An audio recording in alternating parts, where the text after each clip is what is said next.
You pick up your phone. You didn't decide to. Your hand just did it, the way it's done 100 times today already. There's nothing new waiting for you. No message. No notification. You know this before you even unlock the screen, and yet you check anyway. Why?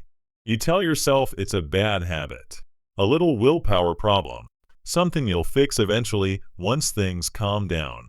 But the real answer runs much deeper than habit, and it has almost nothing to do with willpower at all. Your brain isn't broken. It's doing exactly what it was built to do. The trouble is that something learned how to use that design against you with startling precision, and most people who built it understood the mechanism better than you do. Picture a pigeon in a small box. Inside that box is a lever. Peck the lever, and sometimes a food pellet drops. Not every time. Not on any schedule you could predict. Just sometimes. The psychologist B.F. Skinner ran experiments almost exactly like this in the 1950s, and what he found still shapes your daily life more than you realize. Pigeons given food on a fixed schedule, say every 10th peck, learned to peck steadily and stop once they were full. Boring, predictable, easy to walk away from. But pigeons given food on a variable schedule, unpredictable, occasional, random, peck constantly. Frantically, long after they were full, long after any rational animal would have quit. Skinner called this a variable ratio reinforcement schedule, and it turns out to be, pound for pound, one of the most powerful behavior shaping tools ever discovered. Not because the reward is big, because you never know when it's coming. Now think about your phone. Every time you unlock it, you're pecking that lever. Sometimes there's nothing. Sometimes there's a message that makes your whole day better. Sometimes it's just an ad, or a headline, or nothing at all. You never know in advance which one you'll get. That unpredictability isn't a flaw in the design of your apps. It's the entire design. Here's where it gets more interesting and more personal. The reward itself isn't even the main event. Your craving for it is. In the 1990s, a neuroscientist named Wolfram Schultz was recording individual neurons in the brains of monkeys while they learned to expect a juice reward after a specific cue. What he expected to find was that dopamine, the neurotransmitter everyone associates with pleasure, would spike when the juice arrived. That part was true at first, but as the monkeys learned the pattern, something shifted. The dopamine spike stopped happening when the juice arrived. Instead, it started happening earlier, at the cue, at the moment of anticipation. By the time the reward actually showed up, the neurons had already fired and quieted down. Dopamine, it turns out, isn't really the chemical of pleasure. It's the chemical of wanting, of anticipating, of the space right before you know what happens next.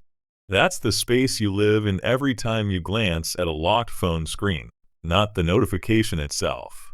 The half second before you see whether there is one. Robert Sapolsky, a neuroscientist who has spent decades studying stress and reward, took this even further in his own research.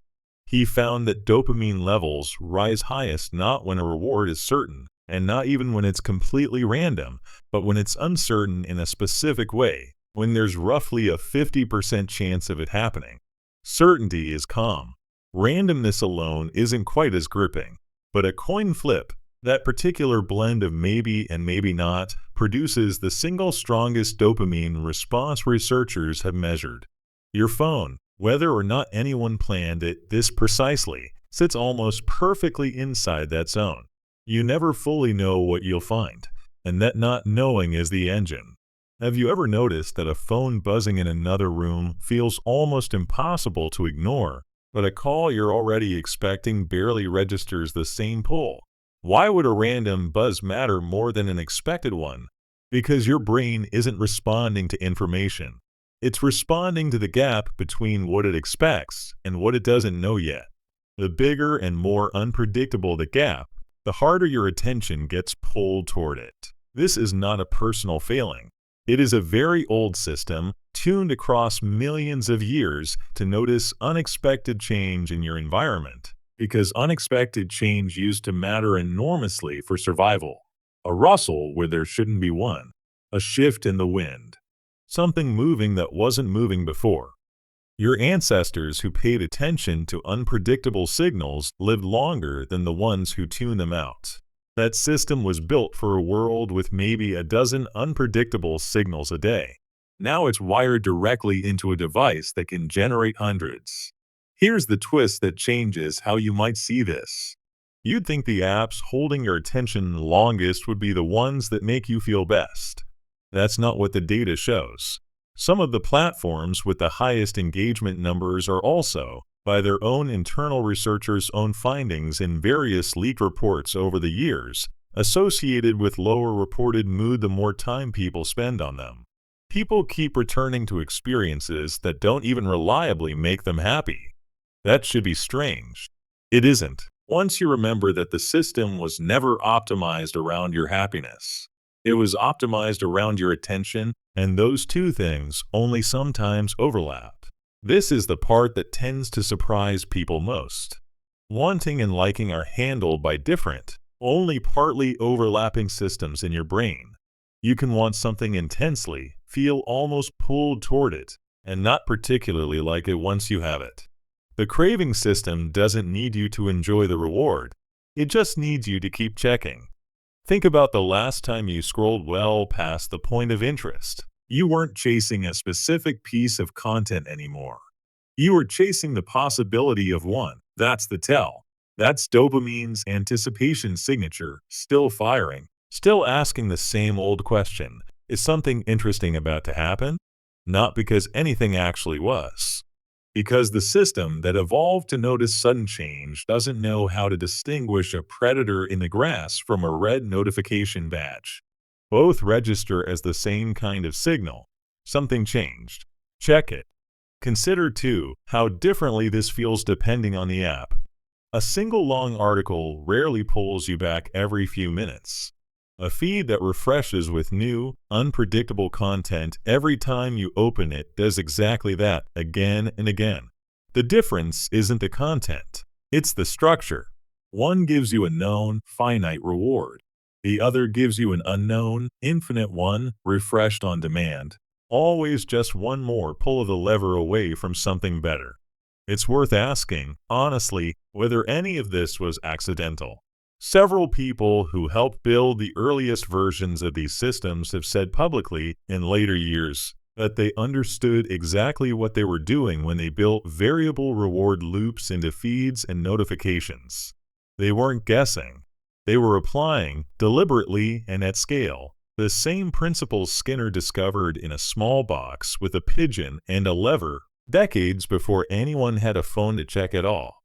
So the next time you catch your own hand reaching for your phone with nothing new to check, you're not witnessing a personal weakness. You're watching a very old, very capable survival system responding to a very new, very deliberately engineered signal. The system worked exactly as evolution built it to work.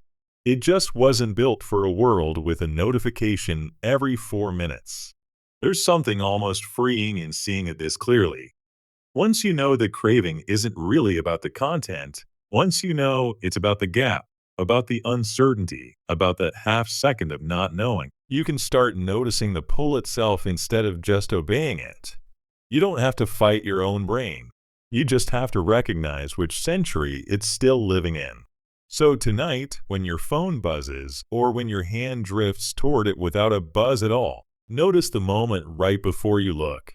That's not curiosity about the message. That's dopamine, doing exactly what it has always done, anticipating something it cannot yet see. You are not weak for feeling that pull. You are simply a very old kind of animal built to notice the unknown, now living inside a machine built specifically to never let the unknown run out.